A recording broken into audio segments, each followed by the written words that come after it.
Ladies and gentlemen, welcome to the El Cajon City Council meeting. The meeting is called to order, and I'd like to ask our city clerk to call the roll. Thank you, Mr. Mayor. Just for the record, all council members are present. Great. Thank you very much. I'd like to invite Ethan Newbold, the young Boy Scout, to come up to the microphone, please. Ethan's going to lead us in the Pledge of Allegiance, followed by a brief moment of silence. And Ethan, I'll give it to you. Audience, please join me in the Pledge of Allegiance. Right hand over your heart. Ready, begin. I pledge allegiance to the flag of the United States of America and to the republic for which it stands, one nation, under God, indivisible, liberty and justice for all.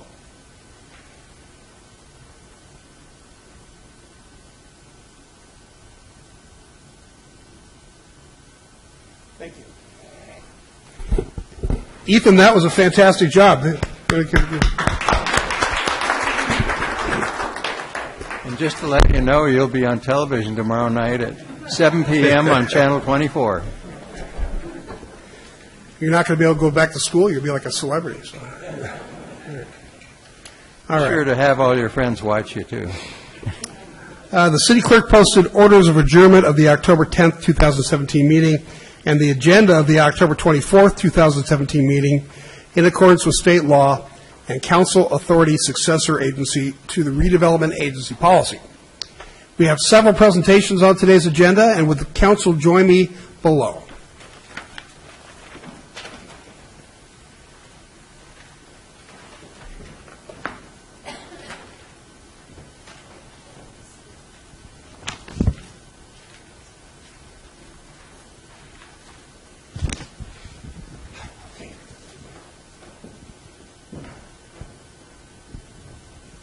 All right, our first presentation is a commendation honoring the life of Jack Stelton.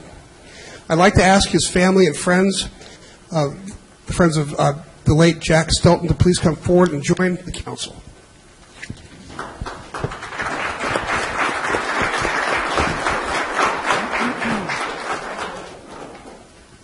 Let's give somebody some jobs here.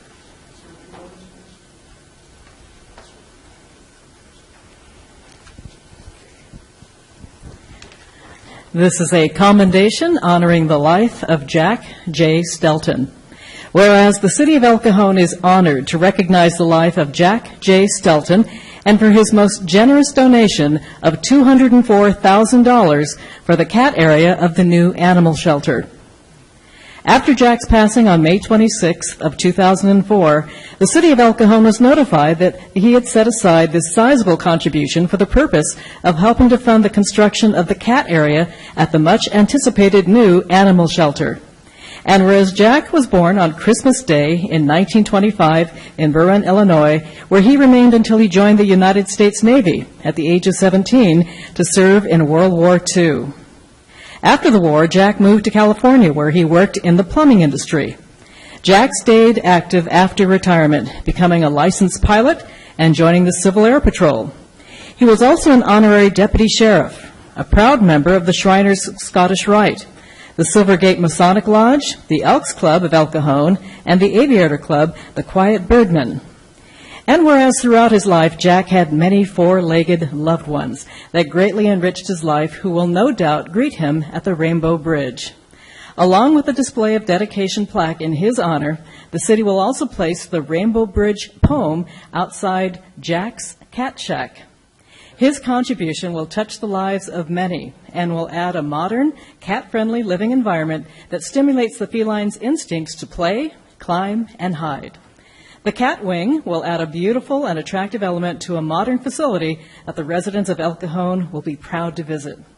Therefore, Bill Wells, Mayor for the City of El Cajon, together with the City Council, to hereby recognize and honor Jack J. Stelton for his most generous gift to the new animal shelter, said to be will be completed in summer of 2018. Jack has left behind a legacy of kindness and love for our pet population, and this donation is a testament to the important role his animal family played in his life. Signed this 24th day of October, 2017.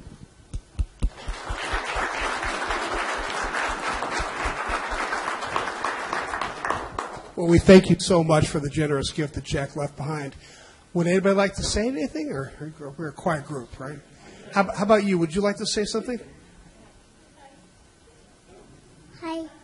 Okay, nicely done. Thank you so much. We really honor him for what he's given to us, and I think it's going to be great to be able to go and visit all the cats and really know that he made a huge difference. Thank you so much. Thank you for City Council would like to say hello to you. Hello, young man. Okay. Sir. You have to. Thank you, sir. Thank you. Thank you so much. Thank you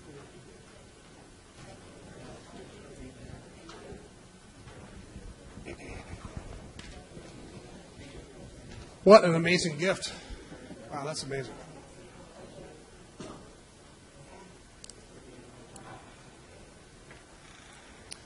All right, next we have a proclamation for National Manufacturing Week. I'd like to have Joe Marie Diamond come on up. Joe Marie is the CEO and president of the East County Economic Development Council, and I'd like her to come forward. And we have got this for you, Joe. I'll turn it over to you, Mike. This is a proclamation for the 7th Annual Manufacturing Week, October 2nd through the 6th of 2017. Whereas Manufacturing MFG Week addresses common misconceptions about manufacturing by giving manufacturers an opportunity to open their doors and show in a coordinated effort what manufacturing is. By working together during and after MFG Week, manufacturers will begin to address the skilled labor shortage that they face, connect with future generations, take charge of the public image of manufacturing, and ensure the ongoing prosperity of the whole industry. MFG Week is designed to amplify the voice of individual manufacturers and coordinate a collective chorus of manufacturers with common concerns and challenges. And whereas El Cajon is home to Taylor Guitars, Fox Factories, GKN Aerospace, Chemtronics, and many more manufacturers that are good neighbors as well as generators of good jobs and revenue that comes back to the city through the sale of their products. Manufacturing is more than just an integral part of our local economy, but contributes to our culture, neighborhood, and makeup and diversity by attracting people from all over the world. 4 El Cajon companies have been recipients of the California Competes Tax Credit Awards: GKN, Taylor Guitars, Triumph Aerospace, and Fox Factory, representing an aggregate impact of $150 million in capital investments, 906 net job increase, and $4.9 million in tax credits. And whereas El Cajon hosted the East County Manufacturing Expo and Resource Fair on October 3rd, 2017, where manufacturers from across East County displayed their products, met their future workforce from local high schools and colleges, and learned about business resources. Now, therefore, Bill Wells, Mayor for the City of El Cajon, together with the City Council, do hereby proclaim the week of October 2nd through the 6th, 2017, as National Manufacturing Week in the City of El Cajon, and encourage all residents and businesses to join in recognizing the value of manufacturers and the importance they serve in our community. Signed this 24th day of October, 2017. Thank you so much. It was a real community effort. We truly appreciate our title sponsors sitting in the audience, SDG&E, but the city has been proponents of this since we started it. This is the second year that we did the Expo and Resource Fair, and we had in East County the largest manufacturing week event of any part of the county. Over 400 attendees, over 35 manufacturers presenting, and they got to see parts of El Cajon. They were at Allen Airways Museum that people had not seen before, so it was extraordinary, and it couldn't be done without the entire community getting involved. So thank you to everyone. Thank you, and thank you for being such a great ambassador to the business community. We really appreciate it. All right. Thank you very much. Everybody like to shake their hand.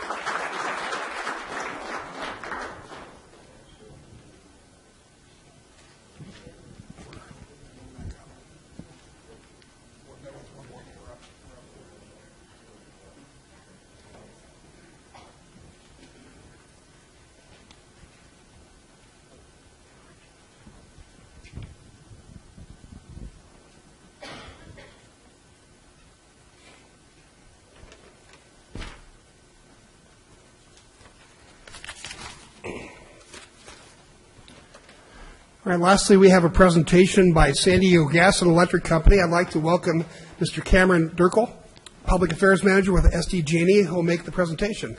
Hi, Patrick. Thank you, Mayor, council members. It's a great pleasure to be here with you today. Cameron, I'm sorry. Cameron, no, with my name, I can't be sensitive. It's a great pleasure to be here with you today. We have a long relationship, well over 100 years, and I thought it was time we should give you an update. There's also another reason I'd like to share with you. There's been more changes in the utility industry, electric and gas utility industry, in the last 7 to 10 years than in the prior century. So there's a lot of, it's a very dynamic industry and a lot going on, and wanted to make you aware of many of the things we're working on. First slide here is you can see that more than 230 employees live in the city of El Cajon. We were founded, and most people don't realize, we've been around a long time. We were founded in 1881. City of El Cajon, of course, was incorporated in 1912, and today we serve, the more than 102,000 residents within the city of El Cajon. We have a franchise agreement with El Cajon, and we spend more than $1.18 million in franchise fees and municipal charges each year. A few things to highlight. Our service territory today is all of San Diego County and parts of Orange County, over 4,100 square miles of service. And 60% of those electric distribution, mind you, not transmission, is undergrounded. It's the highest in the United States, and so we're very proud of that. Our mission today is to be the cleanest, safest, and most reliable energy company in America. And we are striving valiantly to achieve that, and we're very, very solid in all these respects. 43%, and I think many of you know, on the clean side, 43% of the electricity into our service territory is from renewable sources. We lead the nation in that percentage. That 43% does not include the 115,000 solar customers. That would add about another 5 to 6% of renewable energy into our energy mix. And we have no coal in our portfolio at all. So you can see some of the wheels on the bottom. The wheel on the right needs to be updated, but that'll be updated in November when we file and can use the newer numbers. Safe. We are the industry leader, and I'll show you some more information on the next slide, but we're the industry leader in our community fire safety program. There's no other utility that does what we do to prevent fires, be a good emergency partner, and to prevent any ignitions. SDG we own and operate 173 weather stations. It's the largest private network in the country. We have a wood to steel program that's going through the Cleveland National Forest, but it's our policy in the high-risk fire area to change out those wood poles with steel when we have the opportunity, when there's a change.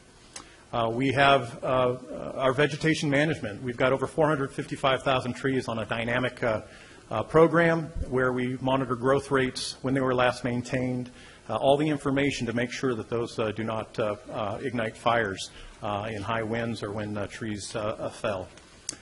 Safe San Diego, we collectively give over $700,000 a year in grants to nonprofit organizations that are committed to fighting fires and being prepared for emergencies. 62 emergency response teams and fire safe councils, and we work regularly with over 106 agencies in this respect. So I mentioned we have the air crane. That's done over 82 drops, and over almost 96,000 gallons of water have been dropped on fires. It's very timely when we have weather like today, extreme fire weather. We've had our Emergency Operations Center activated since early Sunday, and we're very much committed to maintaining a reliable system and making sure the public is safe. I do want to point out two websites on the bottom which are available to everyone in the public. We have an outage map, so you can actively monitor in real-time outages and restoration times. We also have a weather awareness system that taps into those 173 weather stations, which you can utilize it on your smartphone, and you can utilize it on your computer. But tremendous sites to understand what the weather is doing. We have meteorologists, 3 full-time meteorologists that monitor the weather, and they've developed some very interesting tools that are now being utilized statewide. We have the Santa Ana Wildfire Threat Index, which is being utilized internally by fire agencies. It's not yet a public or as public as it will be in the future, but that is modeled after the hurricane system, a 1 through 5, so that In the past, we knew it was a Santa Ana, but what does that mean? It could mean severe risk. It could mean little risk. But now you have, based on all sorts of real-time data, not only from our weather stations, but satellite imagery and folks that will go out there and test the vegetation for their dryness, and a whole number of data points go into this, and it's an amazing tool. So what is out there right now is the fire prevention, fire potential index, which again rates what breaks the region up into 5 zones and what kind of fire risk there are in those zones, which is something we use every day on how we allocate our crews and the kind of work we do. So we also have contracted through Heartland, we have contracted fire crews, that 5 that are out there today. Usually they follow our crews around to make sure that there's no ignition threat, but today they're out there strictly ready to put out fires as they may occur. We also have an industrial firefighting crew that is also contracted and that deals with industrial fires, and we also have trailers with specialized foams to deal with those industrial fires, which are not always readily available. So, again, reliable. We've been the best in the West for over 11 years straight. We've also been best in the U.S. winner in 2010 and 14. Very important to us to balance public safety and being the reliable utility that we are. We're very grateful. One of El Cajon's huge contributions to the new industry is the 7.5 megawatt battery storage facility in El Cajon, combined with the Escondido storage facility, battery storage. Those are the largest complex in the world for battery storage at this time. So way ahead of the game on utilizing new technologies, smart technologies. And as you all know, it started with the smart meters of a few years ago. We were able to build on all that and make things more reliable and cleaner and safer. So at this point, we look at some of our energy efficiency achievements, and this is specific to the city of El Cajon. Over 67 residents and businesses took advantage of energy efficiency programs. That's receiving more than $6.4 million in incentives and rewards, offsetting 15.6 million pounds of CO2, equivalent of 1,500 cars taken off the road. So those are your citizenry, your residents taking the initiative and making a difference. We've been, of course, we're partners in so many ways. Again, mentioned earlier the charitable contributions that we give. One of the benefactors is the Miguel CERT that covers much of El Cajon, and they do some tremendous work in preparing the public and responding. A little bit on supporting diversity in business. 43% of our goods and services go to women-owned, minority-owned, and service-disabled veteran-owned businesses. That equates to about $618.9 million of spending in 2016 alone. So we're very proud of that. Very few businesses and industries even come close to 43%. I'd be remiss if I didn't mention today how we've changed. We do have programs. Historically, we sell electricity and gas, provide that service. But today, we've got a number of programs to move the industry forward, again, with state and federal mandates to be cleaner and achieve these goals. We have an eco-choice program, which is very exciting. As an individual resident or as a business, you can get 100% of your energy from renewable sources just by signing up online. There's a calculator there to give an idea of how much there's a little premium. Depending on how much electricity you use, it can be quite beneficial, and you can be guaranteed that 100% of your electricity is 100% renewable. We also have a Power Your Drive program, which we're working with the City of El Cajon on providing some charging stations here. It is we can install up to 3,500 chargers under our current agreement with the PUC, and it's for businesses, governments, and multifamily homes. So there's a number of opportunities there to help promote electric vehicles and provide more charging stations with that program. I encourage you to go online and check those out if you're not familiar with them. Advanced technologies, again, I mentioned battery storage. We're very dynamic in looking at new technologies on how to make things safer and more reliable, and of course meet all the renewable energy goals. and we'd be glad to talk with you further about that. But again, went through a lot quickly. If you have any questions or need for more information, I'd be glad to talk with you further. And again, appreciate the opportunity of serving this great city and historic city. So. Camera, thank you. Hey, Bob? No, you're replacing the wooden poles with steel poles. How reliable are they with the wildfire? Is there any chance of them falling down or The getting steel overheated? poles, the steel poles, no. The steel poles, what they provide, they're a little taller, and they've got a wider wingspan, and they've got heavier conduit. So what that means is what we worry about in high winds in distribution, not on transmission, what we worry about high winds is the line slapping together. So going from wood to steel means the pole doesn't burn, but the other advantages are that the conduit, the lines are further apart, can't whip together, can't touch in high winds, and so they're higher off the ground and further apart, as well as on a steel pole that doesn't burn. So there's multiple advantages, and they're able to withstand higher winds as well. So it's altogether a better investment to change those out when we have that I opportunity. guess you tested them, or they've been tested for as far as the high heat would melt them or anything? They have been tested, and it's a good question, though, because what you're referring to is if a fire does burn under a steel pole, it's not as easily visible as far as what's with the pole, what's wrong with the pole, if there is something wrong with the pole. So we would go through and test that metal and test that pole in a different way. Yeah. But it can withstand quite a bit more than a wood pole would. Obviously. Yeah. So, but it's a good question. Yeah. Because there can be metal fatigue due to high heat, so we would still go through and inspect everything. Cameron, if we have power outages in El Cajon, assuming smartphone, internet, and cell phone access is still available, what's the best way for people to find out information about a power outage in their neighborhood? Yes, go to sdge.com, and there's an outage map. And in real time, it'll show you where the outages are. You hover over that area or click on that pin, and it'll tell you the outage, the number of customers, and what the estimated restoration time is. Now, that's not always, depending on the circumstances, number of outages, you may not always get. For example, if for example, we have massive storms come through, it may take some time for that to be updated, but it should always be there. And if you ever have any more questions, please let me know, and I'll get to the bottom of it. Is that on the home page, or do you have to click through somewhere to You have find to it? click through, but it should be, there's an outage map. It's on the bottom of the screen at sdge.com, and let me, if I can go back here.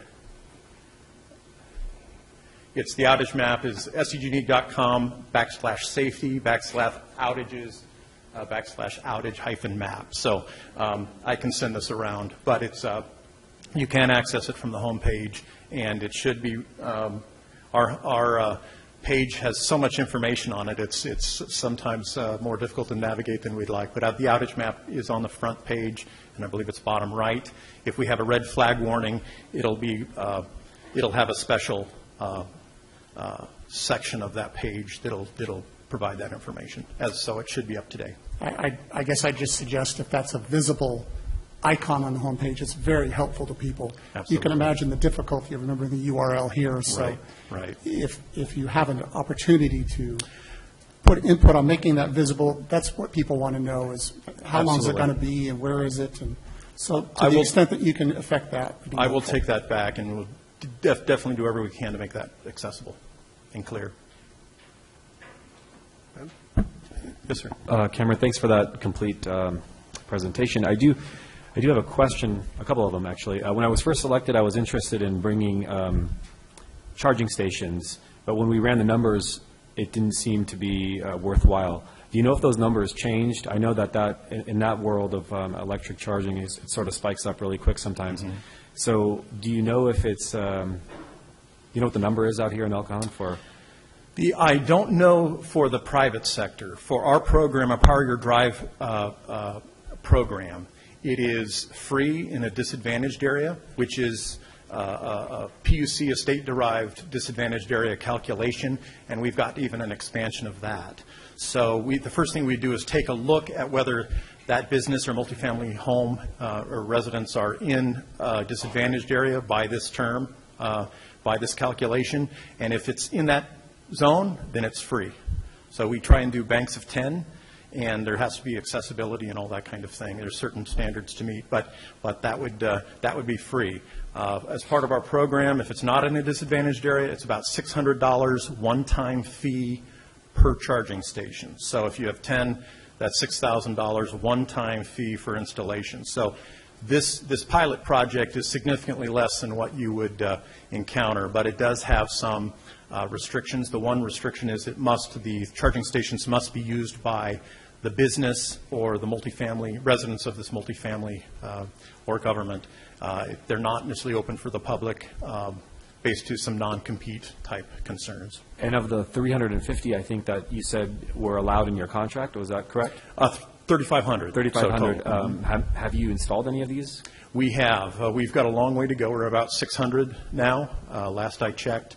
And so there's still tremendous opportunities for that, and we'd welcome, we can connect our folks with either a developer, an owner of a multifamily, the business, and again, we're working with the good folks at City of El Cajon on some Power Your Drive charging stations, and we'll see, hopefully that pencils out for everybody. With respect to outages, how easy is it for you guys to integrate, since you have all the data collected through your billing and stuff, to text people letting them know where their outages are happening ahead of time? Because I think you have all the information for most people, or an opt-in method on your website. I agree that knowing where outages are really important, but going to sdag.com/safety/outage/outage is, nobody's going to remember that. Sure. So I think a text message feature would be ideal. We do have communications methods in times of emergencies. So whether it's a proactive de-energization, for example, with high winds or concerns, we will do a day-ahead call. So in emergency situations, red flag warnings, things like that, we are very proactive in those calls. If it's a planned outage, they should know about it via a letter, as well as some other communications prior. We always monitor our medical baseline customers, meaning folks that rely on electricity for their health needs. So I think there are, as the technology and the data bases improve, I think we'll be able to get there for all kinds of outages. But we're not there yet. But we do put a significant amount of time and effort into notifying people when there's an outage. But given the nature of it, we're not always able to in a timely fashion when it's unexpected in a non-emergency time. But we'll definitely take that back, and it's something we have goals to achieve in the future. Thank you. Cameron, thanks so much for the great presentation. Thank you all. Have a great day. All right, that brings us to agenda changes. Staff, do you have any agenda changes? Mr. Mayor, we do not have agenda changes, but I would like to take this opportunity to make an announcement of some interesting things happening in the city. I had an opportunity to attend the East County Homeless Task Force Steering Committee last week, and there's two things that I wanted to share that came out from that meeting. The first is the city is in an interesting partnership with the East County Chamber of Commerce right now. We currently do presentations to small businesses on how to implement crime prevention strategies through environmental design. So in other words, putting up lights, creating opportunities to make your business safer, harden your business. The Chamber of Commerce is actually going to film our next presentation and then create a webinar that will be passed out to all the businesses in the community, so everyone will have access to this without having to come to an actual seminar, which I think is a great partnership. The second is, as you know, we entered into an arrangement or an agreement with the Salvation Army for their relocation program, a Way Back Home program, where we will help fund the relocation of homeless individuals to their families. This program has been short-lived, but we've already, through their program, the Salvation Army has relocated 7 individuals, and they're working on an 8th family right now. So pretty successful. For about $250 per relocation, it's a pretty cost-effective way to deal with some homeless issues that we have. So other than that, Mayor, nothing else. Well, thanks very much. Council, any agenda changes? No. And that brings us to consent items. Consent items are routine matters enacted by one motion according to the recommendation listed below with the concurrence of the City Council, a council member, or person in attendance may request discussion of a consent item at this time. Council members, do you wish to pull any consent items? Staff, do you wish to pull any consent items? Darrell, do we have any speaker cards? We do not have any speaker cards on consent items, Mayor. Thank you. Well, I'll make a motion then to approve the consent items. Moved and seconded, please vote.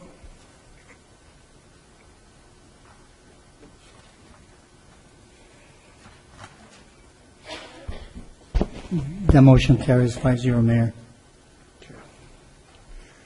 Brings us to public comment. At this time, any person may address a matter within the jurisdiction of the City Council, Housing Authority, successor agency to the redevelopment agency that is not on the agenda. Comments relating to items on today's agenda are to be taken at the time that the item is heard. State law prohibits discussion or action on items not on the agenda. However, council, authority, and agency members may briefly respond to statements or questions, and of course, an item may be placed on a future agenda. Darrell, do we have any cards under the public comment? Yes, Mr. Mayor, we have about 5 cards today, and I'd like to start with Mr. Jeff Lashmet. Mr. Lashmet, please step forward. Mr. Lashmet, welcome. Thank you.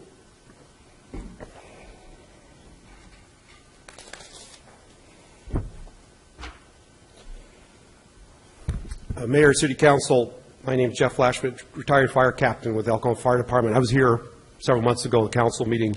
No resolution of my issues that brought up at the time. So at this point, I'm very frustrated, upset, disappointed with the situation dealing with the city staff.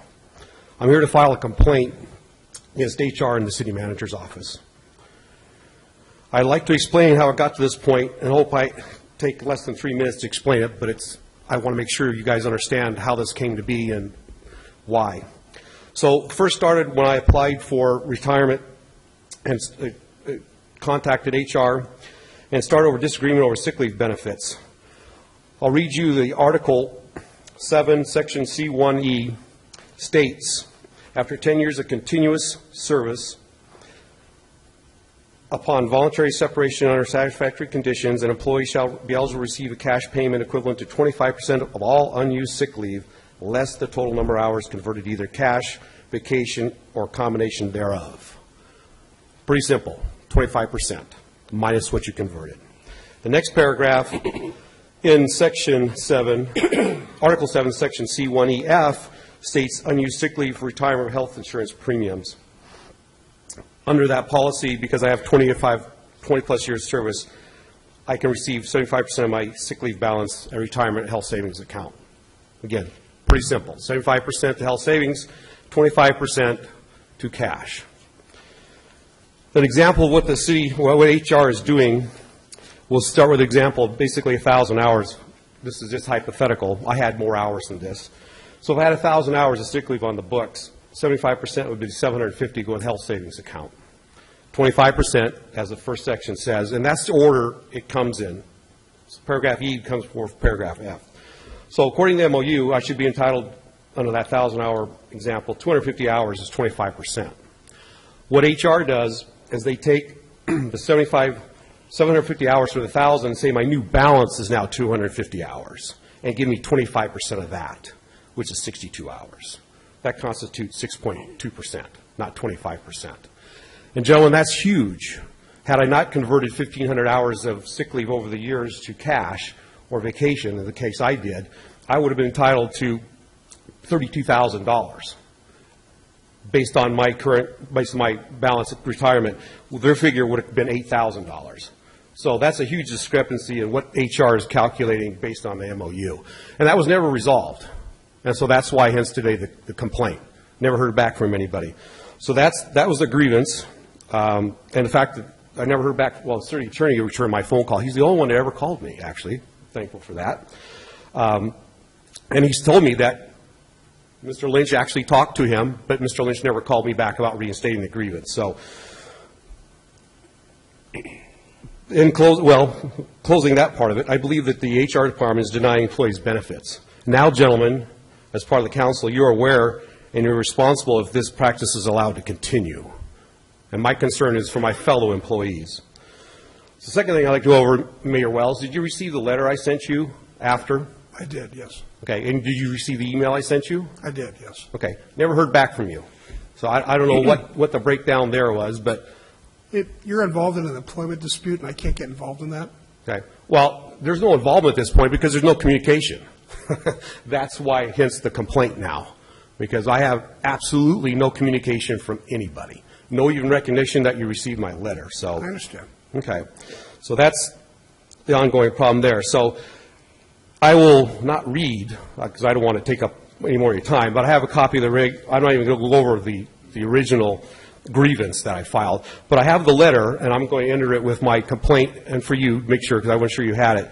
But I'm not going to take the time now, but I will read it later if I don't hear back from anybody. But the bottom line is, what I'll cover, in my personal opinion, in dealing with the city staff, they violated city policy A16, harassment policy.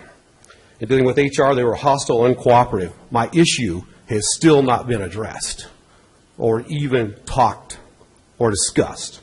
Okay, that's still, and never heard back from Mr. Lynch about conferring with the city attorney about what they were going to do about that. And the city manager, which I don't know, I don't see him here today, his violation of the policy was basically intimidation and retaliation, which is expressly forbidden. Basically, you threatened police action about me stealing city property while I was still an employee of the city. So I have a copy of those. I'll either give them to the city clerk or the city attorney. I'm going to give you a copy, Mr. A, because they are your employees. And I've been action of the city policies as my 37-year career with the city, and I want to make sure their supervisors know what they've been doing and not doing. So with that, if you gentlemen have any questions, I'm happy to answer them this time. Otherwise, I have a copy of my formal complaint and the letter I sent to the city manager explaining the situation, how it got to this point. Council, any questions? Mr. Lashman, I'm sorry you're having difficulties, and I do thank you for your service.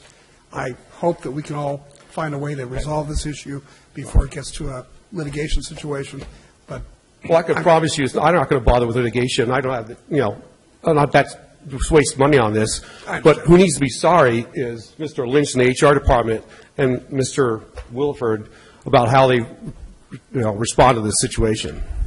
I want you to know I heard what you said about you're worried about your fellow employees, and I'm going to ask Graham, would you give me a full briefing on this at some point in the next week? And I appreciate you bringing it to our attention. Okay, so I am, just so you know, I don't know which one of these gentlemen wants. Yeah, you can give it to Darrell, and he'll get it to us. Sir, if you give that to Darrell, that would be the protocol. Thanks. He'll give it to me. It's just the protocol. Thank you for coming. I hope not to have to come back.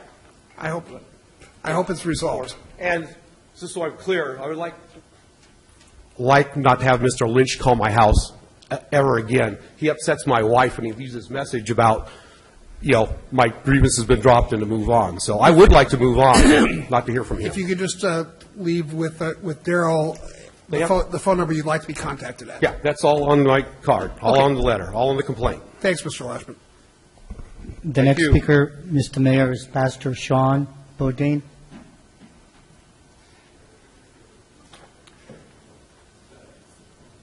Hi, Pastor. Welcome. Hey. Hello, my name is Pastor Sean Bodwin. I'm with Meridian Baptist Church in El Cajon. First of all, I'd like to just thank you guys for all that you do, and all you in the back for all that you do and all your service.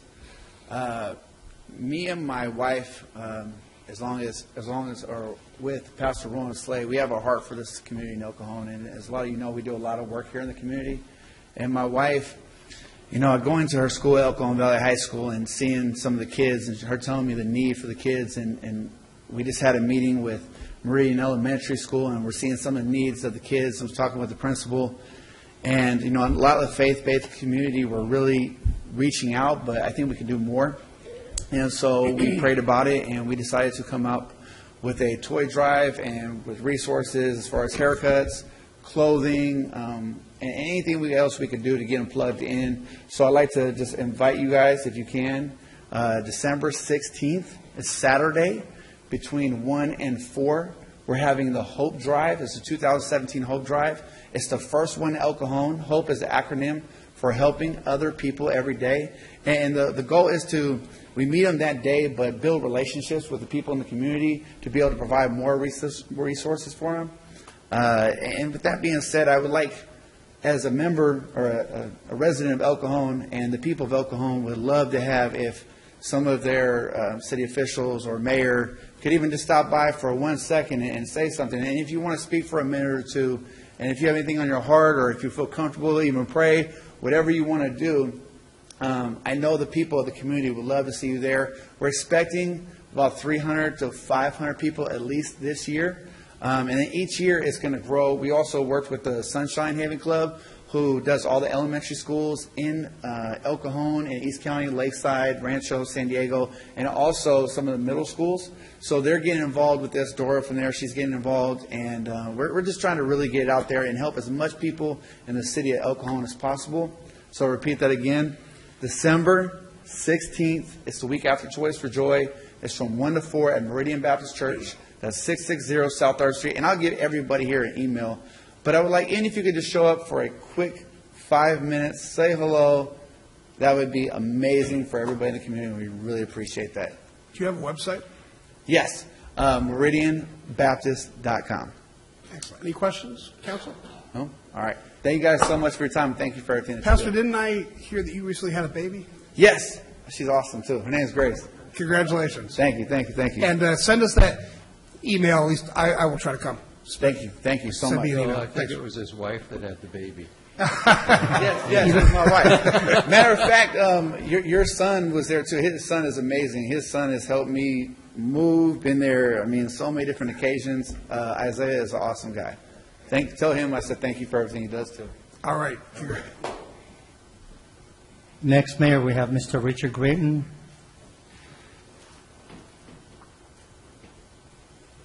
Mr. Gordon, welcome. Thank you, Mayor, council people.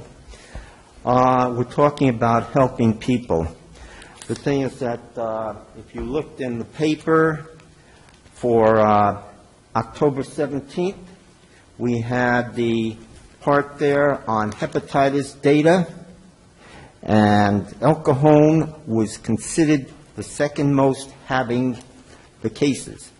The thing is, I live in El Cajon, and I've seen people go to the dumpsters in every place, people on the streets and everything, and I know I have helped out in San Diego with the homeless and everything. The thing, this has really gotten bad, because the fact is, when you go into the dumpster, you get all the things that disease-type things in many cases. And you have a lot of these people living on the streets or close to it. And the fact is that I have said at times we need to either have a place, and I have mentioned it on Main Street, I don't know if it's there anymore, to put up either tents or some housing so that a lot of these people, I have gone shopping at times, and we've had people come over to us and ask, saying that I have no money, and we see some with their children. The thing is, what we need to do, since we got over 102,000 people, we need a place for those. And as something that came up here about honoring our veterans, we have veterans that are homeless. I worked on the homeless thing in San Diego High. And the thing is that we need something for the people of El Cajon that are homeless. We're coming on towards winter. And one of the people said, the pastor, about trying to help students, talking to them in school and everything. I have seen homeless people, or pretty close to it, and we need to do something. And I'm willing to give money if we can get others, but we need to start something so that we have a place for a lot of these people. Because when it gets to winter, and you don't have the clothes, and you're out there, you can freeze. And you're talking about helping, the store owners, protecting and everything. When people don't have a place and they don't have food, they will go in many cases and take food and do crazy things. So we need to have something for these people. San Diego has at least 3 places, 3 tents, plus they have places where people who are homeless that live in their cars can now go. And we need to have something. Mr. Green, thanks very much for coming. Okay, thank you. The next speaker, Mayor, is Mr. Nathan Cornett. Mr. Cornett, please. Mr. Cornett, welcome. Thank you. Good afternoon. My name is Nathan Cornett. I moved to El Cajon in June of 2016, but I've lived in East County most of my life. My father-in-law started a business 34 years ago that employs more than 100 people in the county of San Diego, and we've chosen to make El Cajon the city that we base our operations from. There are many issues facing our city, but there's one issue in particular that I would like to address today, and that is the issue of Ben Colascio's leadership and influence on the city council. Many people voted for you, Ben, because they believed and believe in your ambition, your charisma, and that you'd shake things up on the council. Many of those same supporters are, like me, disillusioned with you, and some are even ashamed of their decision to support you. I believe that Ben Colascio should resign his seat on the city council. There are many reasons why I believe you should resign your seat on the city council.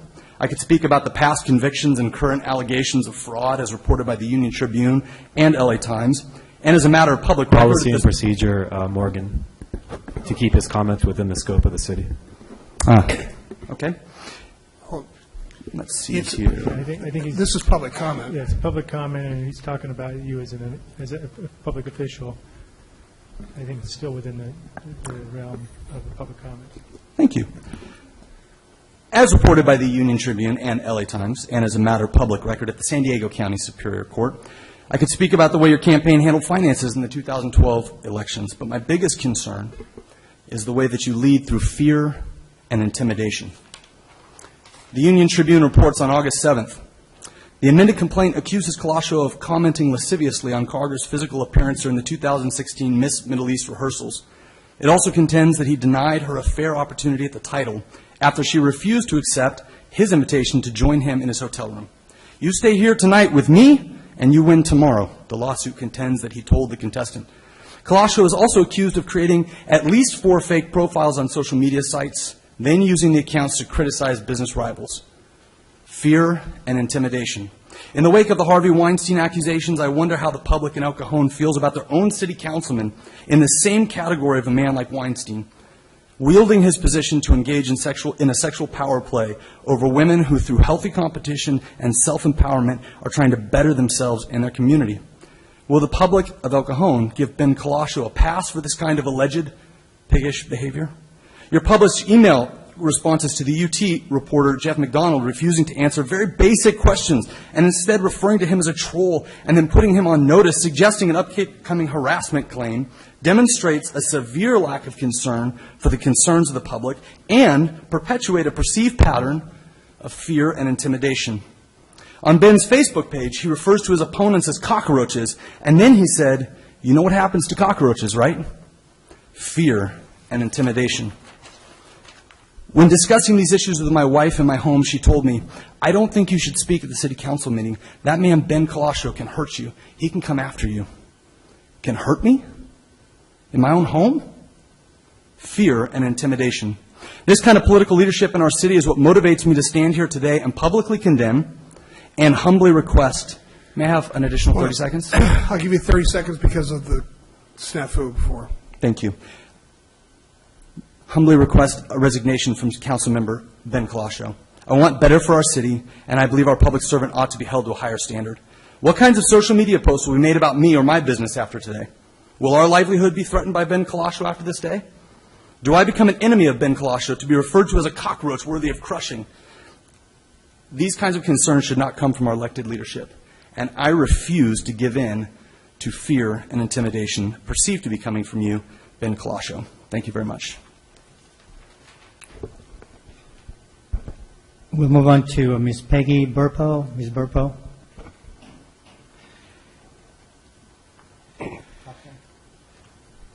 I stand corrected on your last name, ma'am. What's the last name? Last name is Buffo, B-U-F-F-O. Thank you. Oh, welcome. Writing is Thank bad. I am Peg Buffo, and I live at 215 South Sunshine, and I'm here today as a private citizen because I'm having an issue with a vehicle that has been parked more than 72 hours across the street from my house. In fact, it has been there a month and a half. I've called the police department 4 times. I called the city manager's office twice. There are some gentlemen periodically living in it, periodically using it as a drug haven, I believe, periodically doing nefarious things throughout the neighborhood. I've noticed a huge increase in the homeless population in the downtown area, which upsets me to no end after all this work we've done with the downtown redevelopment. But this particular vehicle across the street from my house, I see it every day, and it's been in the neighborhood for at least 2 months, and I'm not getting any answers. So this is my response today, to come to City Council and say, why has the 72-hour ordinance not been enforced? Well, thank you very much. Graham, do you want to talk about? Certainly, we have her information. We will make contact with her and get more information from her. And What is the law about using cars to sleep in on the streets? Because I believe that recently changed. It was SB 180. I'd have to take a look at that bill. I know that there were cities that have illegal lodging in your vehicles ordinances. I think we may even have one similar to that. That courts have ruled unconstitutional, so we'd have to take a look at that issue still. Okay. Well, if you guys could give me a report on that, I would appreciate that. Ms. Buffo, if you would leave your name with Daryl, I'll have somebody from the police department or at least the city manager's office call you back and tell you what can be done. All right. You know, we're on shaky ground with a lot of this. A lot of times the laws coming out of Sacramento are geared towards protecting the rights of people to sleep on the streets or to sleep in their cars. And so we try to do as much enforcement as we can within the law, but we've got to follow the law. So. Yeah, well, it would be helpful if I've left messages and no one's even called me back. I would appreciate that. I'll make sure that somebody gets a hold of you. Thank you. Thank you very much. And if you, ma'am, if you would leave your phone number with Daryl, I'd appreciate that. We have it, Mayor. Oh, good. Oh, On the thank you. speaker card, sir. Super. That concludes all the public speakers, Mayor. Okay, thanks. So there are no written communications, and we will move on to public hearings. Item 3.1 is a public hearing related to the purchase and sale agreement for 115 Rhea Avenue. Staff, can we please have that report? Good afternoon, Mayor and Council. Good news, this is the last successor agency-owned property to dispose of. The disposition process for this property was to be sold in the open market with the approved broker for the successor agency, who is Commercial Properties Group. And for this project, this property was appraised on February 2nd of this year with an appraised value of $390,000. Subject property is about 1/10 of an acre. It's located here in downtown, where ongoing revitalization and economic development activities are taking place. It's just immediately south of the Marriott Hotel. You might recognize the property as the tobacco store, although it has been vacant of tobacco for many years. The buyer, Iona Scharf, submitted a letter of intent to the successor agency to purchase the property. And the council may recollect that during their closed session on October 10th, city staff discussed with the city council the price and terms of the sale. Now, consistent with the direction provided by the city council, a purchase and sale agreement has been prepared with a purchase price of $450,000. Separate action by the Oversight Board to approve and authorize the execution of the purchase and sale agreement is still required and will be requested at the Oversight Board meeting on November 1st. Net proceeds from the sale of the property will be remitted by the successor agency to the San Diego County Auditor Controller's Office for distribution to the affected taxing entities. City Council should expect to receive about 11%, or about $49,000 of the proceeds. So what we're asking the City Council to do is to open the public hearing and receive testimony, close the public hearing, and adopt the next resolution in order approving the proposed purchase and sale agreement, and also authorize the executive director or designee to execute a grant deed and all other necessary documents to complete the sale. Staff is available to answer any questions. Thank you, Tony. Questions? Since this is the last piece, will this successor agency be sunsetted at that time, where it goes out of existence? Yeah, under state law, it will go, our duties will, as a successor agency, will terminate in June of 2018, and all the remaining actions and tasks will be forwarded to the County of San Diego. So that would be something that the citizens may appreciate, that this city does eliminate different bureaus or agencies that we no longer need, rather than just keeping them active and using taxpayer money. Certainly. So just want the public to know that. Mr. Shute, do we know what the stated purpose of the buyer is going to use the building for? Yes, Mayor and Council, the buyers indicated that they want to convert the building to a medical office. They expect to have 3 doctors practicing there, including a cardiologist. Any other questions? All right. Then I'd like to make a motion to open the public hearing. Please vote. The motion, Mayor, carries 5-0. Thank you. All right, public hearing is open. Darrell, we have any speaker cards? We do not have any speaker cards for item 3.1, Mayor. Then I'd like to make a motion to close public hearing. Please vote. The motion also carries 5-0, Mayor. Okay. Any further discussion, or would somebody like to proceed with the motion? Gary? Just a comment. I like the use of the building for doctors and a cardiologist a lot better than for a tobacco store. It's a little ironic. They may have the same customers.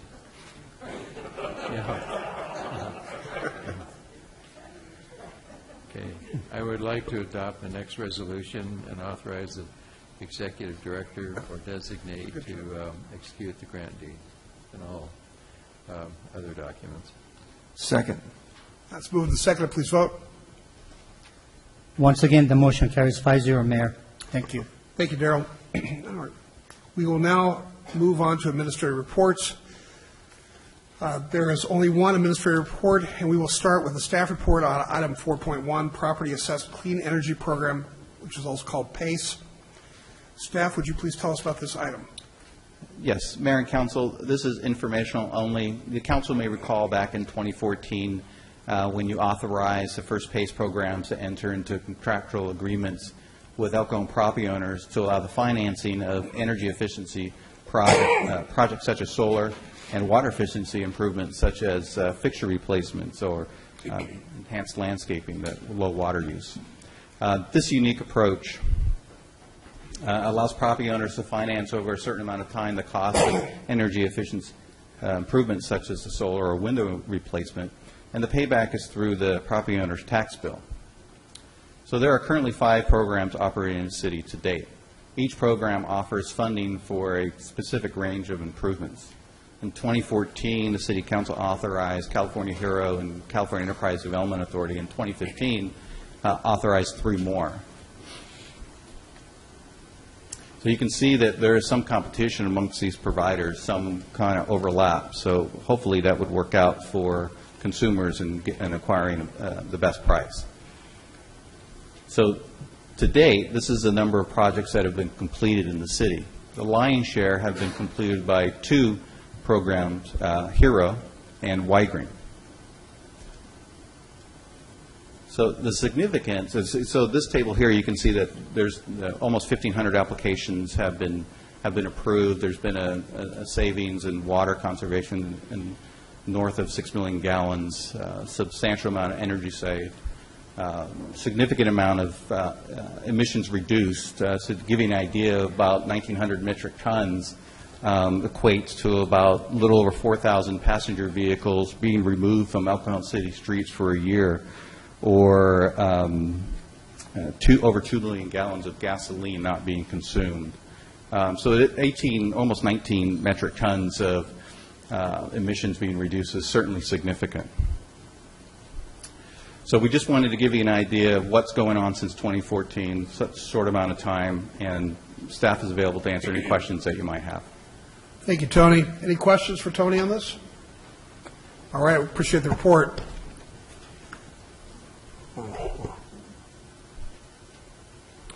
Actually, Darrell, are there any speaker cards on this item? Yes, Mr. Mayor, we have a couple of cards, and I'll start with Tracy Morgan Hollingworth. Hi. Hi, good afternoon. How are you? Nice to see you. Good to see you all. Mayor and council members, I'm here on behalf of the Pacific Southwest Association of Realtors regarding the PACE program. Our realtor members work with consumers every single day answering questions regarding home ownership, and although the PACE program has many benefits, our members have heard from clients who were not aware of the constraints of the program. And as you well know, when the program started is when the mortgage meltdown started. And so what they weren't aware of is that that if they were to pay or sell their home, that they would have to fully pay off the PACE loan. It's a requirement of the PACE loan. The other thing is many people who were trying to reduce their mortgage payments were trying to refinance at the time. And a lot of the mortgage companies were reluctant to refinance since their loans are secondary. They're behind the PACE loan. And so we just heard recently that the state has placed two bills that were just signed by the governor to regulate PACE, but the oversight's not going to be in place until 2019. So our association will be developing some consumer information for our members to share with their clients, to outline, the pros and cons of the PACE loans, and to share that information with the city, because I know cities are not the ones who manage the programs, although they're the ones who approve the programs. We're hoping that the city will see, that the PACE providers in 2018 will start to develop better ways to work with consumers, because the state legislation that was passed is requiring them to actually sit down and talk with the consumers. Many of the contractors who were entering into these agreements were having them sign on a tablet to pre-qualify, which actually meant that they were signing a contract to enter into a PACE loan. And so some of those protections I'm hoping will make the industry a little bit more responsive. We've sat down with contractors who've said that some of the providers are not calling consumers back. We're hoping that this legislation will help, right that issue and be able to get these contractors and the PACE providers to actually be consumer friendly and to be able to help the consumers in the long run. And Tony's been great. We talk often about these things. He didn't know it was coming down today, but when we chatted a little later today, I said, just more for your information, we don't want to get rid of the programs. We just want to make them better. Do you have any questions? No, I hadn't really thought about those issues, so thanks for bringing that up. I have a feeling you have to disclose all this when you buy a house, or when you enter into the loan. Do they have to disclose these things? Many times an agent doesn't even know that these loans are on the property tax rolls. And I bet Gary will answer this question. There's a little code that's on your property tax bill, which we've been learning about. I can't remember, Q something or other code, which actually shows that there is a loan. But many homeowners don't know that they don't own the system. When they're doing the loan, it's really just being paid off over time. Even when Jerry Sanders, when he was mayor and he was embracing this program, he made the comment that, you can sell your home and the next person will take over the loan, but that buyer has to qualify for that loan. And you've seen how many people went bankrupt and were out of the home market who are trying to get back into the home market. Some of them can't qualify. Therefore, that home seller many times is going to have to keep scrambling and looking for a buyer who could qualify to take over the PACE loan, or they will be required to pay off the loan before they sell their home. Yep. Gary had a question? Well, Tracy, thank you so much for coming today. My experience with working in government and taxes, I had the same concerns you have, because I had a 80-year-old lady that came in, and she didn't realize it was going to go on her property tax bill, and her property tax bill went from $400 a year to about $3,000 a year, and she was living in a small home she owned forever in Imperial Beach, and she wouldn't get any benefit out of that, the solar array that she had put up. So I think it's really important that somebody explain to these people in plain English, the cost-benefit analysis, because it's happened more than once. My mom was trying to re-roof her home, and no less than 8 contractors kept harassing her to take on a PACE loan. She's 83 years old. There was not going to be any return on investment for her to do something like that when she was offering to pay cash to re-roof her home. So that's where, the PACE lenders are actually trying to, City of Chula Vista has been doing a good job. Their climate change people have contacted us and let us know when a new PACE provider is wanting to come on board so that we can, let the city council know that, hey, some of them are responding to consumers, and we're being told this by a lot of HVAC contractors who, when the consumer goes back to them and says, why didn't you tell me that this was going to happen when I signed on, to this loan? And so the HVAC people are, they're very leery. A woman went to one of the contractors and said, well, I've already been qualified for X loan from X provider, and that was one of those providers that wasn't even calling the consumers back after they, like you were saying, Gary, found out about the lack of return on investment, for it, or the fact that it hikes up your property tax bill so high. And many people are paying their mortgage and interest and everything on a monthly basis, so they find out sooner than later. But my husband and I, who pay twice a year, that person may not find out for 6 months until then. And then the contractor's already gone in, kind of swooped through the home, made the improvements, and then all of a sudden you're stuck. So, but the PACE providers have, though, been negotiating with people who've come back to them and have said, hey, we're, not happy. We didn't know what the terms were. I know that there are investor groups who kind of underwrite a lot of these loans are not happy that they, have been negotiating with people to get out from the loans. But I think that's only fair. If people don't know what they're getting into, just like many people who got mortgages said, I didn't know what I was getting into. This was like another wave of that similar thing happening. And we just want our members who get the calls also, just like the contractors, to know how to respond to those homeowners or home sellers when they're going to, try to move along, and in many cases they don't own the home for 20 years. There's a payback if you have a long time that you're owning the home, but if you're an average 5 to 7 year homeowner, you'll be surprised when you have to go and pay off that PACE loan.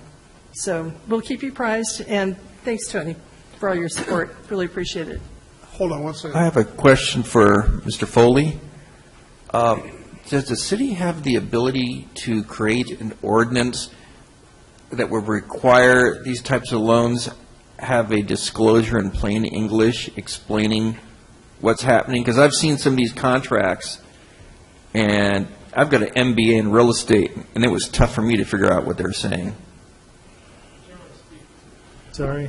Generally speaking, no. I'd have to look if there's an exception to it, but the state occupies the field, and we'd be preempted from requiring any kind of a disclosure requirements that the Department of Real Estate really is in control of as part of a real estate transaction. So my initial reaction is that, no, we don't have that ability. And we're getting a Q&A from our state association, so I'll make sure we circulate it with you all to let you know what these 2 new pieces of legislation might do in order to correct some of these issues. And a whole new consumer bureau, which was developed, I guess, a couple of years ago at the state level. These PACE loans will be regulated under that body. Okay, thank you, Tracy. Bob? Another thing, some of these people, because it goes on their property tax bill, they think that they can write it off their income tax, but they can't. No, they cannot. So just like Melrose. It's very misleading. Yeah, no Melrose write-off and no PACE write-off. Yeah. I think some of them have put it on their tax write-off, but our members usually say talk to your tax professionals, and those professionals have said, no, you cannot. That's right. Just like you can write off a home equity loan interest, you cannot write off other payments for the PACE. I think you can write off the interest they charge you on the HERO loan, but not the loan itself. Possibly, I'll have to get back to you and find out from our state. They break it down. Yeah, lots of moving parts. Thank you. All right. Oh, Tony. Thank you, Tracy. Appreciate you coming. Mayor, we have one more speaker, if I may, please. Joshua Bruck. Yes, the next speaker comes up, Mr. Mayor and City Council. Just as something this to think about. We could certainly, as you know, we don't regulate this field as indicated just by Morgan Foley, but we can send a letter to each of these providers, reminding them of what the city council has authorized and allowing them to do these contractual agreements in the city, and reiterate to them what the city council's expectations are. Graham, why don't we agendize that?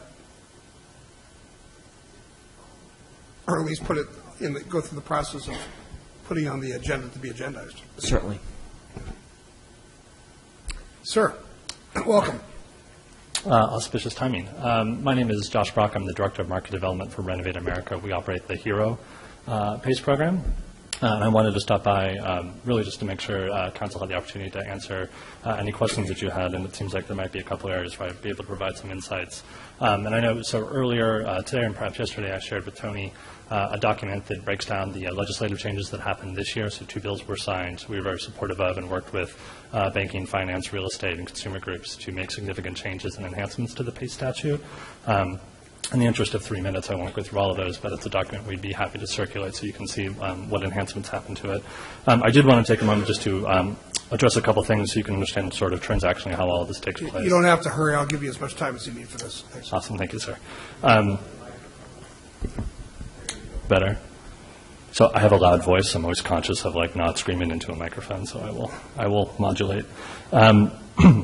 So just a couple things, just from a transactional standpoint, I think it's useful to know that as an individual is getting into a PACE transaction, a couple things happen.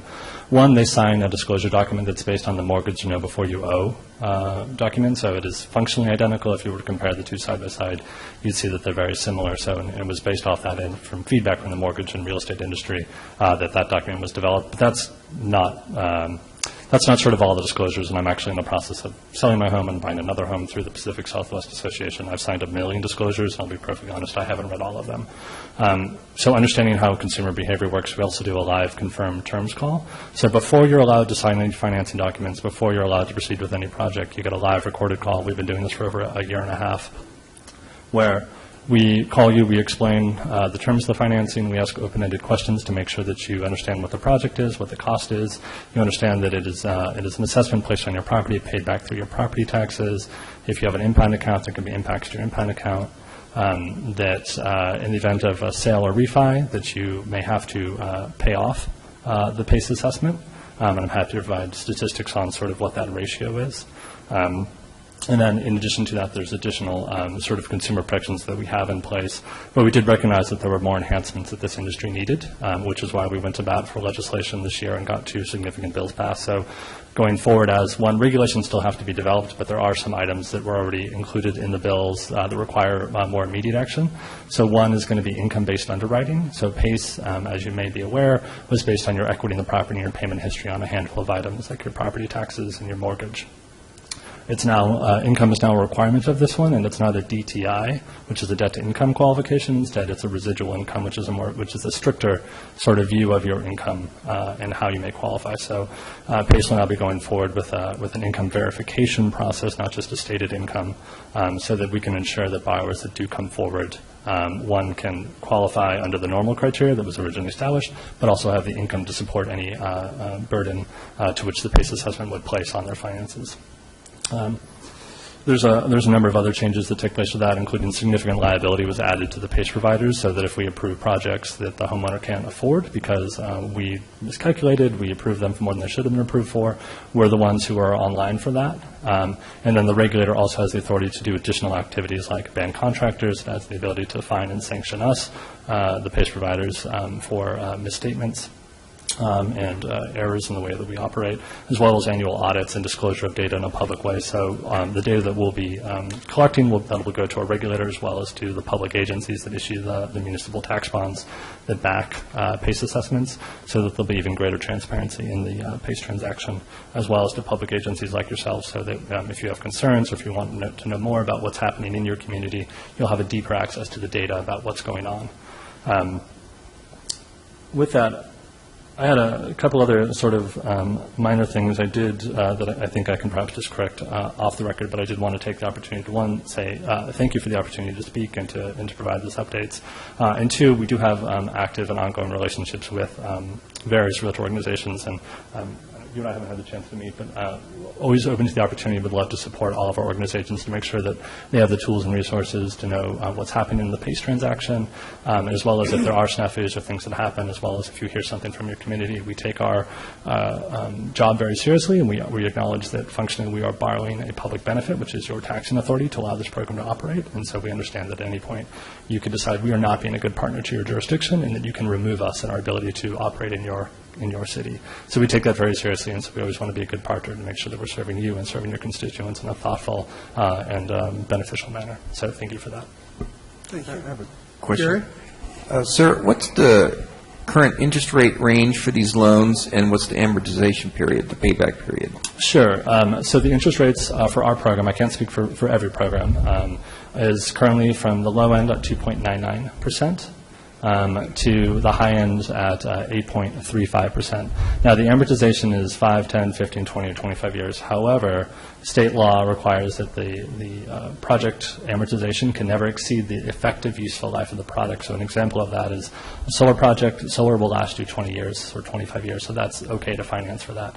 And HVAC, the average effective useful life is 10 years, so we're not going to approve a 25-year financing term for that. If that makes sense. All right, thank you. All right, thanks for coming. I appreciate Thank you all. Thank you very much. Darrell, any other speaker cards? That's all the speakers, Mr. Mayor. All right. So this is just for our benefit, right? Any council members want to discuss this or questions? All right, we'll move on then. Thank you very much. Going to move on to activities reports. Mine are as reported. Item 6.1 is, item 6.2 is the legislative report. So I've got a couple of bills to tell you about. I think you've probably heard about them. SB 54, which was the California Sanctuary State law, that was signed by the governor, and that is now the law. AB 805, which was the Sandag bill by Gonzalez-Fletcher, that was passed and it was signed by the governor. Essentially negates the voice of most member cities. That's a difficult one to swallow. We supported, as a group, AB 1408. It was a bill that attempted to mitigate some of the negative impacts of Prop 47, AB 109, and that was passed but vetoed by the governor. And we opposed AB 1250, and it did not pass the legislature. So that's the update for now. Moving on to council activities reports. Councilmember Kendrick. As reported. Councilmember McClellan. Councilmember Kalasha. As I reported them. Councilmember Goebel. As reported, except for the Chamber Government Affairs Committee did not meet this morning. Okay.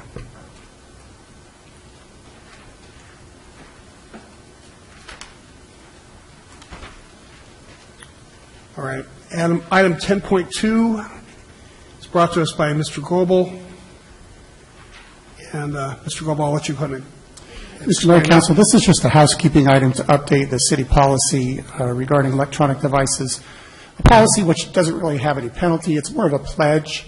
It's a pledge to you, the people, that we will give you our undivided and full attention to the matter. And so common sense says if we do have an emergency that we must attend to, good manners and respect for you, the public, would say that we would quietly excuse ourselves from the meeting or ask for a recess so that we could attend to the emergency. Otherwise, we really should give you our full and undivided attention during council meetings, and so that's the reason why I'm requesting this be agendized for future discussion. All right, council members, any questions, comments? All right. No, we have to go see if there's any speaker cards on this item. We don't have any speaker cards on this item, Mayor. Okay, then open to a motion. I'd like to make a motion to direct the city manager to place this item on an upcoming agenda. Moving second, please vote. The motion passes 5-0, Mayor. All right. Correction. With the motion carries 4-1 with Mr. Kalasha voting no. Thank you. Thank you, Darrell. There are no joint council member reports. Thank you. There's one item for general information, and it has to do with the donation received in the month of September for the El Cajon Animal Shelter. Council, do you have any questions or comments?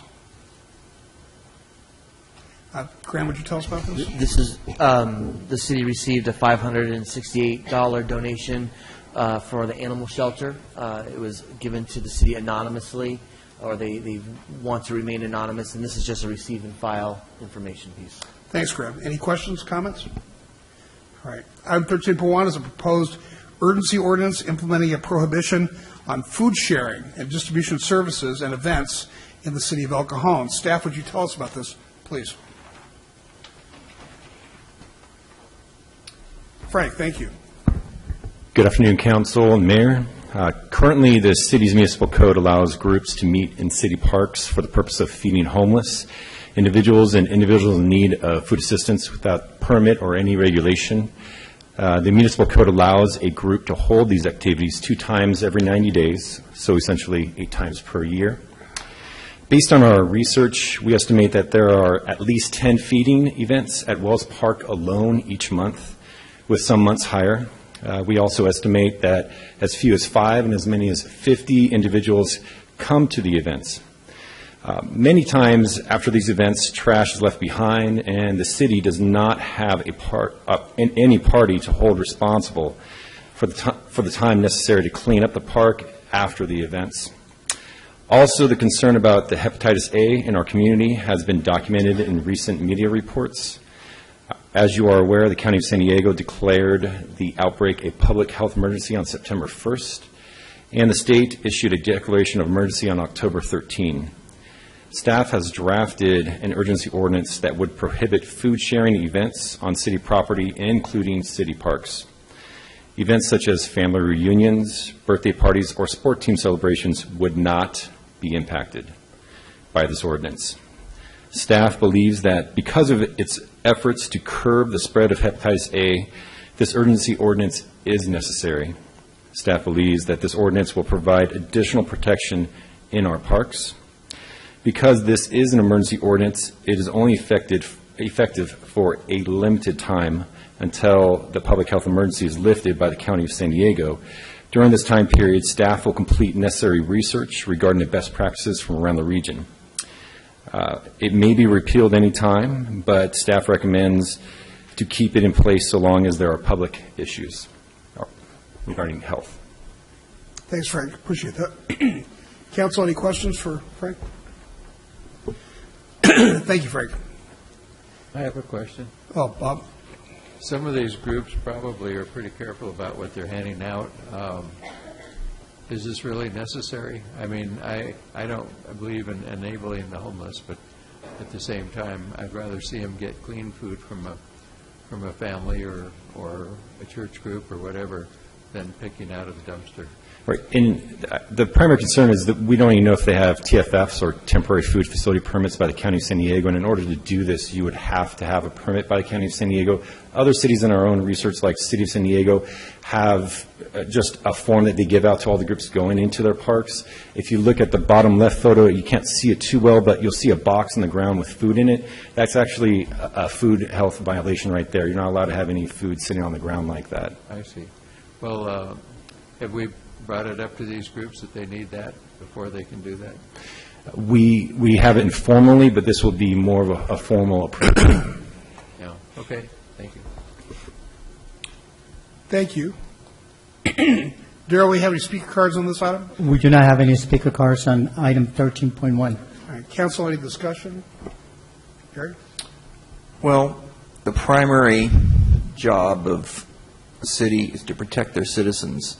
There's police, fire, paramedics, in this case, a health issue. And this is a very serious health issue. And without being too graphic, there's a possibility that food won't be handled in the proper manner because the people giving it out aren't trained in this. They haven't gone through the health department programs that are required of the commercial food sellers. And I could see where fecal material could be passed from a homeless person onto a wrapper or a table or to food and then spread out through our community. So this is a very serious situation, and I think our job is to protect the public, and I think this is a reasonable step to take.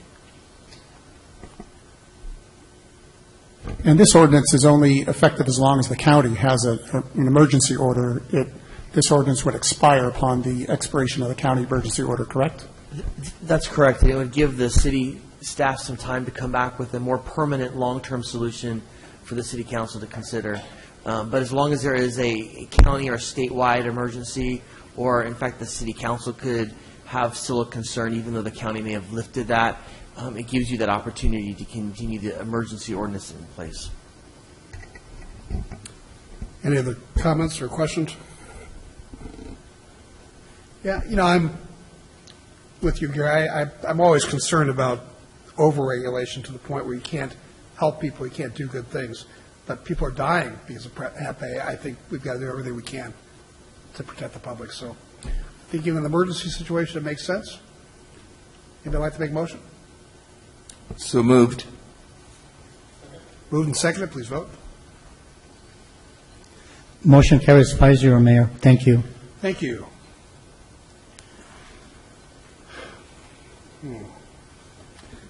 If I may, All right, Mayor. you'd like to recite the title? Thank you.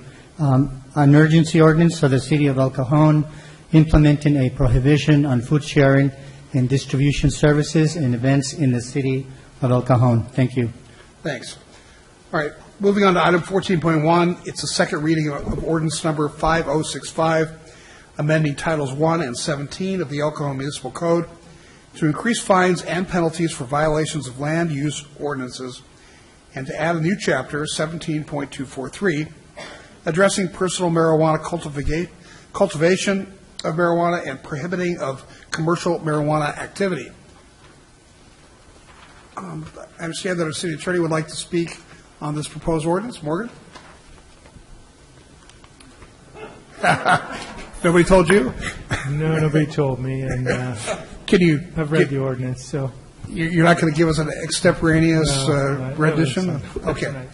Council, any questions? Darren, do we have any speaker cards on this item? We do not have any speaker cards, Mayor. All right, then would you like to recite the title of the ordinance? Yes, sir. An ordinance of the City of the El Cajon City Council amending Titles 1 and 17 of the El Cajon Municipal Code to increase fines and penalties for violations of land use ordinances and to add a new chapter, 17.243, addressing personal cultivation of marijuana and prohibiting all commercial marijuana activity. All right. Can we have a motion then to adopt this ordinance? Well, I'll take this move in a second. Second. Please vote.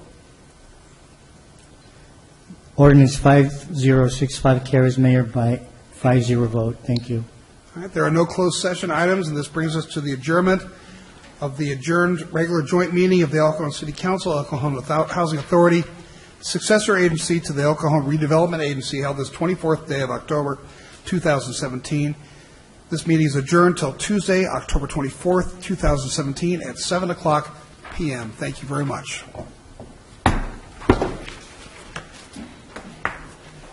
I'm sorry.